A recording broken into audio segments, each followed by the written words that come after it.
we request that government should reconsider reintroducing muchaka in all districts that can be guided by the Office of the Patriotism Secretariat.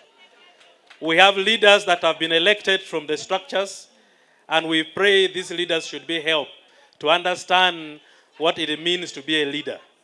And what I told Seku when she came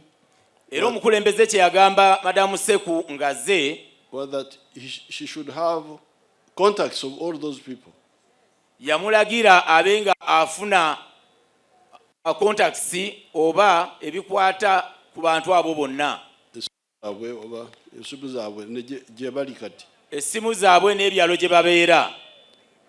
Because that is a very big force for mobilization. Download the app on App Store or Google Play Store now. Vision Digital Experience, the future of media.